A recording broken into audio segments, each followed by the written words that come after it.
Salut à tous et bienvenue sur la chaîne de Morgenstern Printing. Aujourd'hui, on va parler tablette graphique et modélisation 3D. Cette tablette graphique m'a été envoyée par XP-Pen pour pouvoir la tester en modélisation 3D et vous faire une petite vidéo de présentation et vous dire ce que j'en pense. Je ne suis pas rémunéré par XP-Pen et donc je suis libre de dire totalement ce que je veux durant cette vidéo. Vous verrez, il y a également des points négatifs à noter avec cette tablette. Et bien entendu, les points que je trouve très positifs, je vous les dirai également.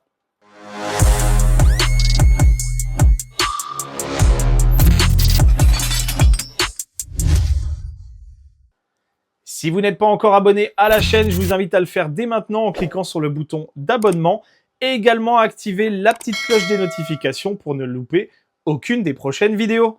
Si tu n'es pas encore abonné à mes autres réseaux sociaux, à savoir TikTok et Instagram, sache que je te mettrai dans la description les liens. XP-Pen m'a envoyé cette tablette graphique que vous voyez juste derrière moi, c'est la Artist 13 deuxième génération. Et j'ai décidé de vous en parler sur la chaîne parce que je la trouve très intéressante d'un point de vue rapport qualité-prix. Alors ça fait plusieurs semaines que j'utilise cette tablette graphique et je vais pouvoir vous faire mon retour, sachant que je ne suis pas un expert de la modélisation 3D. Je vois plutôt cette tablette comme une tablette graphique entrée de gamme si vous voulez vous lancer dans la modélisation 3D et plus particulièrement sur la sculpture 3D. La modélisation paramétrique, vous pourrez le faire dessus bien entendu, je vous montrerai ça juste après dans la vidéo. Mais personnellement, je préfère l'utiliser pour la sculpture 3D. C'est vraiment à ça qu'elle est destinée, bien entendu également au dessin numérique, à la retouche photo, enfin bref. Une tablette entrée de gamme, assez polyvalente, très réactif, avec un très bon rapport qualité-prix.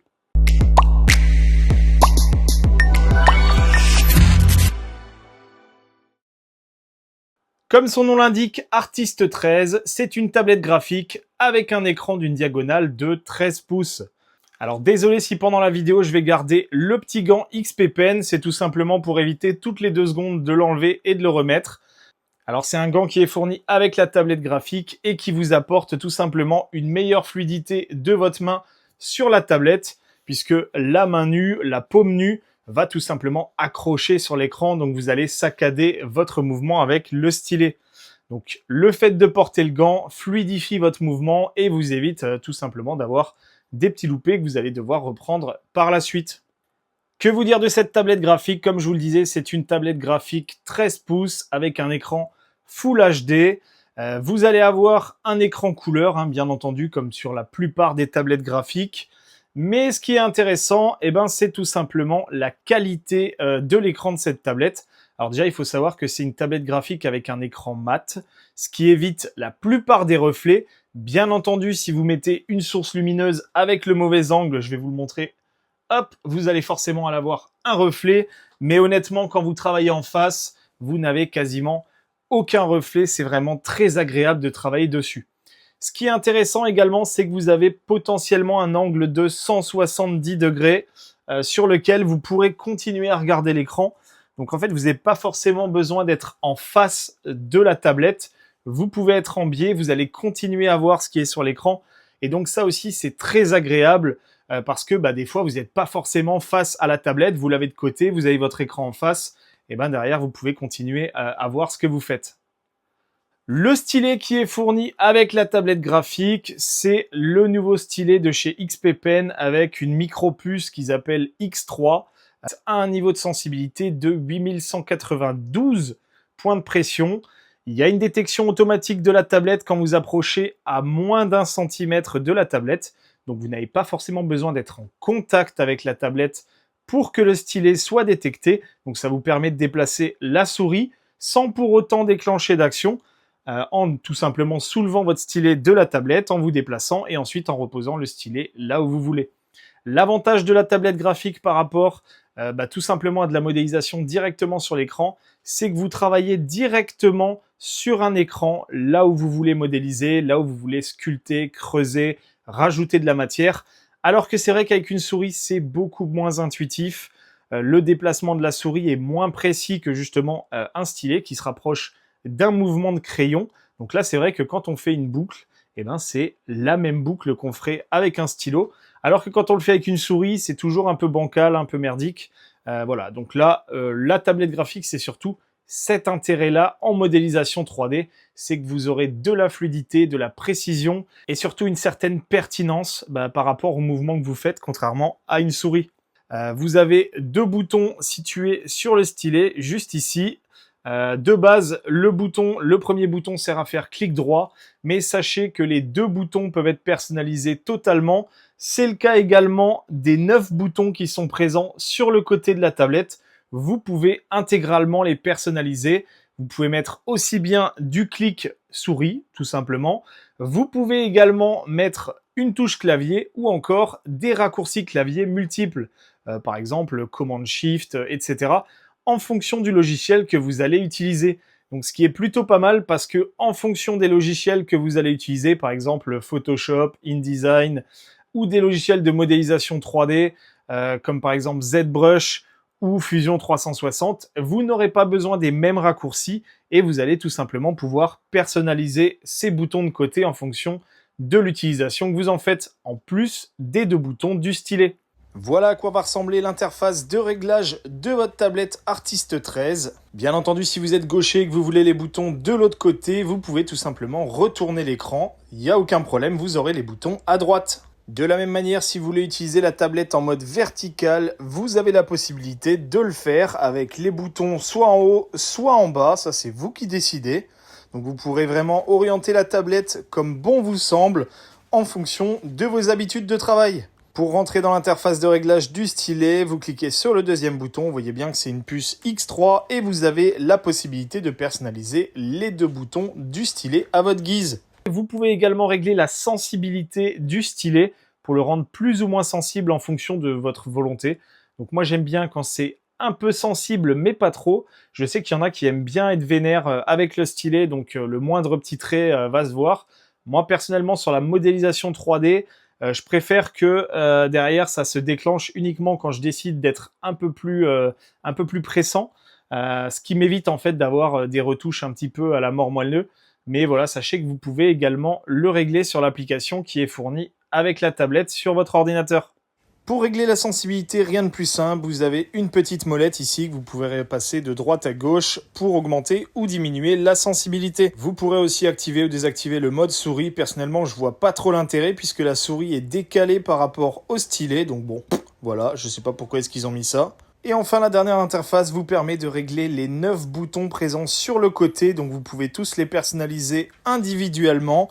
Donc là, je vous ai mis les paramètres par défaut, histoire que vous voyez ce qui est réglé sur la tablette de base. Donc vous avez par exemple sur le bouton K5 le contrôle plus S. Donc c'est ce qui vous permet tout simplement de faire sauvegarder sur la plupart des logiciels.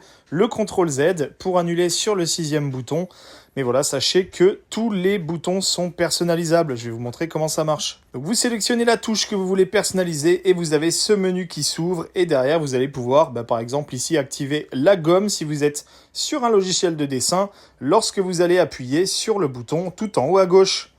Sur le deuxième bouton, vous allez pouvoir mettre une autre commande. Donc là, vous pouvez mettre des commandes personnalisées. Vous pouvez bien sûr exécuter des programmes. Donc si vous voulez lancer un programme quand vous appuyez dessus, je sais pas, vous voulez ouvrir Adobe Photoshop alors que vous êtes sur InDesign, vous pouvez le faire. Et bien entendu, vous allez pouvoir mettre tout un tas de commandes, on va dire assez simples. Donc de la majuscule avec du clic, du contrôle avec du clic, du double clic. Bref, vous avez énormément de possibilités.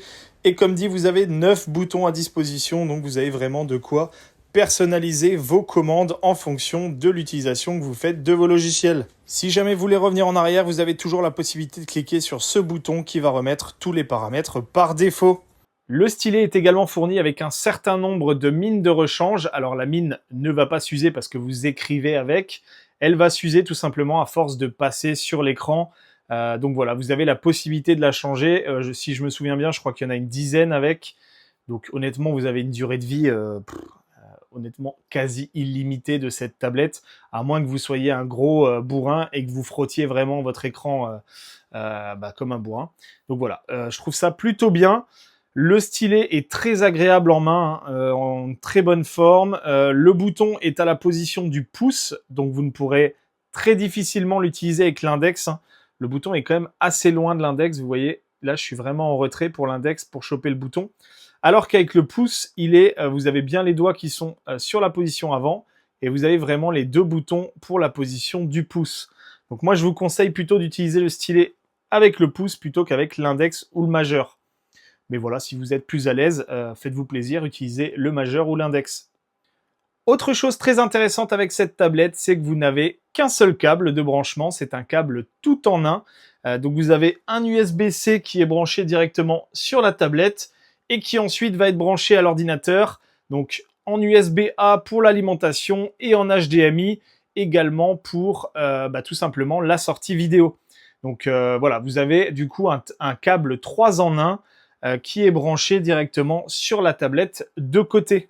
Le niveau de luminosité de cette tablette est très agréable. Honnêtement, j'adore travailler dessus. Comme vous pouvez le voir, hein, on est quand même assez loin de la tablette. La luminosité est quand même très très bonne.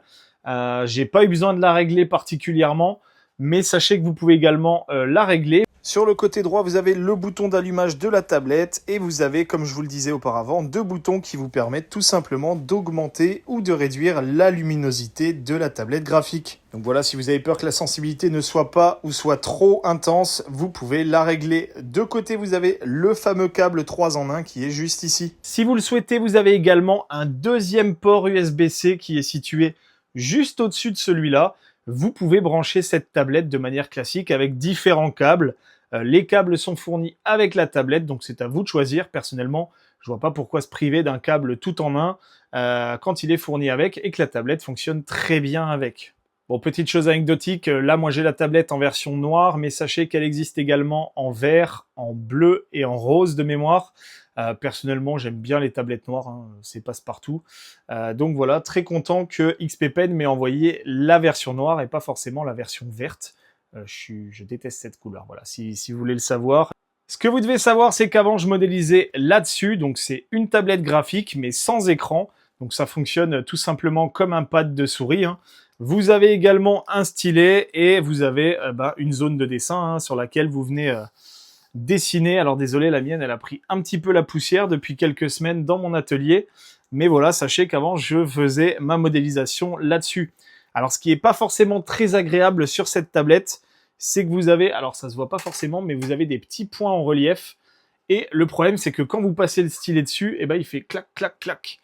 Donc voilà, c'était une tablette de chez Wacom, une Cintiq Pro, je sais plus exactement le modèle, avec 5 boutons sur le dessus, dont un qui servait à l'allumage. Honnêtement, je regrette très fortement d'avoir acheté un modèle comme ça pour démarrer. C'est vraiment totalement inutile, parce qu'en fait, vous avez votre main qui est déporté par rapport à l'écran. Alors oui, vous allez faire un beau mouvement bien fluide, mais le problème, c'est que vous verrez pas ce que vous faites. Alors que là, sur cette tablette-là, vous êtes directement sur l'écran. Alors là, c'est pas le bon stylet puisque c'est celui de la tablette Wacom. Mais si je prends le bon stylet, hop, juste ici, vous voyez, vous faites exactement ce que vous voulez directement sur l'écran. Vous voyez où vous allez apporter votre effet. Vous pouvez choisir vos outils directement sur l'écran et ça c'est franchement très pratique par rapport à une tablette qui sert uniquement de pad. Donc moi je déconseille pour les débutants ces tablettes format pad qui certes ne sont pas chères mais qui personnellement n'ont aucun intérêt par rapport à une souris. Prenez une tablette comme ça coûte aux alentours de 200 €, mais par contre vous en serez clairement pas déçu du tout. Autre chose assez intéressante avec cette tablette, c'est qu'elle est compatible Mac, PC et Android. Donc vous pouvez directement la raccorder à une tablette, à un PC ou à un Macintosh. Ça fonctionnera parfaitement et vous allez pouvoir utiliser des logiciels comme Blender, ZBrush, Photoshop, Illustrator et j'en passe sans aucun problème hein, puisque c'est tout simplement une extension de votre écran. Si vous avez deux écrans, vous rajoutez un troisième écran qui correspond à votre tablette graphique et vous allez pouvoir déporter votre logiciel sur la tablette graphique. C'est aussi simple que ça et ça fonctionne très bien. Bon, avec la tablette, XP-Pen m'a envoyé ce support en aluminium. Alors, il est très bien parce qu'il peut se plier et facilement se ranger dans sa petite pochette. Je vais vous montrer ça tout de suite. Donc voilà, c'est un support qui est très compact, facile à ranger. Par contre, je ne vois pas forcément son utilité pour une utilisation quotidienne de la tablette. Bon, je vous propose de regarder un petit peu ce que j'ai réalisé sur cette tablette graphique. J'ai fait quelques modèles durant ces dernières semaines et je vais vous dire pourquoi est-ce que j'aime beaucoup cette tablette graphique.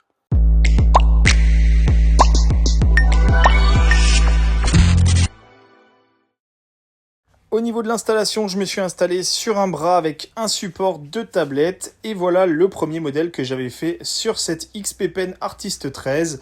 C'est tout simplement le Sunny avec le Mary en train de boire du cola et de la bière. Ensuite, ceux qui me suivent sur TikTok ont pu voir ce Maneki Pikachu, donc c'est un Pikachu en mode Lucky Cat avec la patte qui bouge d'avant en arrière. Comme vous pouvez le voir, le stylet est ultra précis pour pouvoir sélectionner et désélectionner des subtools. Honnêtement, les zones sont très petites et malgré ça, le stylet a une très bonne précision et une très bonne réactivité. Et si jamais ce modèle est disponible sur mon Culz 3D. Un autre petit modèle que j'ai réalisé avec cette tablette graphique, c'est ce petit chopper avec la Mewdake, le champignon qui va tout simplement condamner à mort Iluluk. Donc pareil, il y a un très beau modèle. Ce que j'aime beaucoup avec cette tablette, c'est la sensibilité du stylet pour pouvoir faire tout simplement de la colorisation. Alors là, je vais utiliser l'outil clé, histoire que vous puissiez voir ce que ça donne. Vous allez voir, c'est ultra réactif. J'ai pas forcément besoin d'appuyer très très fort pour que l'outil soit pris en compte. Alors clairement, là, utiliser cet outil n'a aucun intérêt, mais c'est juste pour vous montrer la sensibilité de la pointe et la réactivité du stylet lorsqu'on l'utilise. Et pour quelqu'un qui serait totalement novice en modélisation 3D, sachez que la taille de la zone d'application dépend du réglage que vous avez mis sur votre logiciel. Donc ce n'est pas lié à la taille et la précision du stylet. Pour vous montrer la réactivité, j'ai chargé ce modèle qui existe directement dans ZBrush. Donc c'est un drone, tout simplement. Vous voyez, c'est ultra fluide. Les mouvements suivent parfaitement le stylet. Donc ça vous permet vraiment d'avoir des zones très fines d'application, de déplacer très finement vos objets. Et enfin, juste pour terminer, un modèle que je n'ai pas encore partagé sur mon Culz 3D, c'est tout simplement la version Dracofeu du Maneki Pikachu. Donc un modèle qui sera pareil disponible sur mon Culz, très kawaii, que je me suis amusé à faire et qui est tout simplement une variante du Maneki Meowth que je vous ai montré juste avant dans la vidéo. Comme je le disais au début de la vidéo, je suis pas forcément un expert en modélisation 3D, je me débrouille avec les techniques que j'ai appris sur internet, mais en attendant, je suis assez content des résultats que j'arrive à obtenir, même si je suis persuadé qu'il y a des moyens plus efficaces d'y arriver, mais pour ça, je devrais pousser un petit peu mes formations en 3D. Après, je fais déjà énormément de choses, donc si je dois vraiment me spécialiser dans la modélisation 3D, je pense que ça deviendrait un métier à part entière. En attendant, moi je trouve que c'est déjà plutôt pas mal. Et si vous aussi ça vous plaît, n'hésitez pas à me le dire en commentaire. Sur ZBrush, ce qu'on peut faire directement sur la tablette, forcément, c'est passer par le 3D Print Hub et exporter directement vos modèles d'impression 3D que vous avez modélisés dans ZBrush pour pouvoir les imprimer.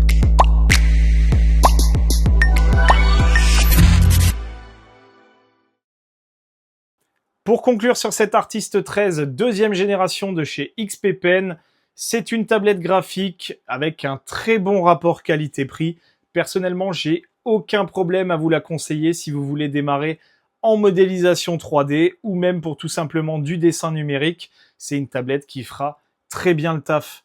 Bien entendu, elle n'a pas les fonctionnalités qu'ont des tablettes plus haut de gamme, notamment la molette sur le côté qui permet de zoomer, dézoomer ou de pouvoir faire des rotations. Là, vous devrez le faire avec le stylet sur la tablette ou avec votre souris.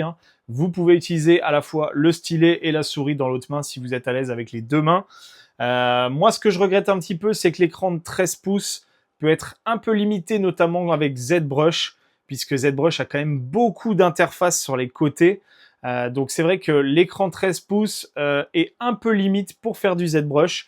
Par contre, si vous faites du Nomad Sculpt pour faire de la modélisation 3D, c'est plutôt très très bon. Après, pour faire du ZBrush, ça sera une très bonne tablette également, mais attendez-vous quand même à ce que l'interface de ZBrush prenne énormément de place sur la surface de 13 pouces. Parce que moi, c'est vrai qu'avant la tablette graphique, je travaillais directement sur mon écran 32 pouces. Donc c'est sûr que passer de 32 pouces à 13 pouces, c'est quand même très limitant. Mais par contre, le gros point positif avec cette tablette graphique, c'est que c'est directement sur l'écran que vous faites vos retouches 3D.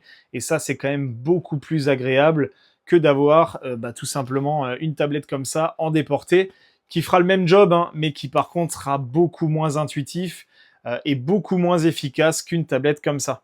Après, ce qui fait un inconvénient des 13 pouces est aussi une force, puisque tout simplement, ça sera une tablette graphique ultra portable. Vous pourrez la mettre très facilement dans un sac à dos pour l'emmener en déplacement, dans le train, etc. Donc, si vous avez l'habitude de travailler sur un PC portable, un MacBook ou tout simplement n'importe quel autre PC portable et que vous faites de la modélisation 3D dans les transports ou autres, donc c'est vrai que vous allez pouvoir continuer à faire de la modélisation 3D tout simplement durant vos déplacements dans le train, dans l'avion ou autre, ou tout simplement sur le lieu où vous vous rendez, à l'hôtel, enfin bref, voilà. Donc c'est une tablette qui est ultra compacte, elle ne chauffe pas, elle ne fait aucun bruit, et ça franchement c'est super agréable. Et enfin, dernier point, sachez qu'elle est très légère, donc vraiment aucun problème à la rajouter dans votre sac à dos avec votre PC portable. Bien entendu, ce petit gant, hein, il ne faudra pas l'oublier quand vous vous déplacez, de la même manière qu'il ne faudra pas oublier tout simplement le stylet. Alors ce que je trouve un peu dommage, c'est que cette tablette n'a pas d'emplacement pour pouvoir fixer le stylet. Donc autant par exemple sur ma tablette Wacom, hop, je vais vous montrer. Donc sur ma tablette Wacom par exemple, vous voyez ici, hop, j'avais juste une petite sangle dans laquelle je pouvais glisser le stylet. Et ça, je trouvais ça très pratique, hein. Donc voilà, vous pouviez mettre votre stylet ici, hein, sans avoir peur de l'oublier. Là, c'est vrai que sur cette tablette-là, vous n'avez rien pour fixer le stylet. Donc, faites attention de ne pas l'oublier. Si vous faites du dessin numérique dans le train ou de la 3D, pensez bien à vérifier que vous avez votre stylet et votre petit gant. À la limite, si vous oubliez le support, bon, il faut déjà le faire, mais ça sera moins problématique que le reste. En résumé, pour moi, c'est une tablette graphique avec un très bon rapport qualité-prix. Vous ne vous tromperez pas en achetant cette tablette graphique comme une première tablette graphique pour faire de la sculpture 3D ou du dessin numérique. Bien entendu, si vous avez des exigences plus élevées, cette tablette ne correspondra pas puisque c'est vraiment une tablette dédiée aux débutants, à ceux qui veulent se lancer, ou à une tablette pour faire du dessin en mobilité, hein, donc vous pouvez emmener dans le sac à dos. Par contre, c'est vrai que si vous êtes professionnel du dessin numérique, de la 3D, cette tablette sera quand même très vite limitée. Donc voilà, c'est plutôt une tablette destinée à ceux qui veulent se lancer et qui veulent un très bon outil de travail pour pas trop cher. Donc voilà, moi c'est dans cette catégorie-là que je la mettrai. Et honnêtement, j'en suis très content et je l'utilise énormément. Concernant ce support-là, honnêtement, c'est très bien en mobilité si vous vous déplacez. Après, pour tous les jours, personnellement, je ne l'utilise pas dans mon atelier, dans mon bureau. J'ai plutôt mis un bras qui permet de porter la tablette et qui me permet de travailler à angle droit. Donc j'ai d'un côté ma tablette graphique, en face j'ai mon écran. Je peux la monter, la descendre, la déporter. Enfin bref, voilà, c'est quand même beaucoup plus flexible avec un bras comme celui-là que avec tout simplement ce support-là. Ce support-là, c'est bien pour les déplacements et c'est tout. Merci à tous d'avoir suivi cette vidéo. Si vous êtes intéressé par l'impression 3D, la modélisation 3D, n'hésitez pas à vous abonner et bien entendu à activer la petite cloche des notifications. J'espère que cette vidéo vous aura plu et vous aura éclairé sur cette nouvelle tablette Artist 13 deuxième génération de chez XP Pen. N'hésitez pas à me dire ce que vous avez pensé de cette vidéo en commentaire. Si vous avez des questions, je me ferai un plaisir d'y répondre également en commentaire. Moi, je vous fais des gros bisous et à plus!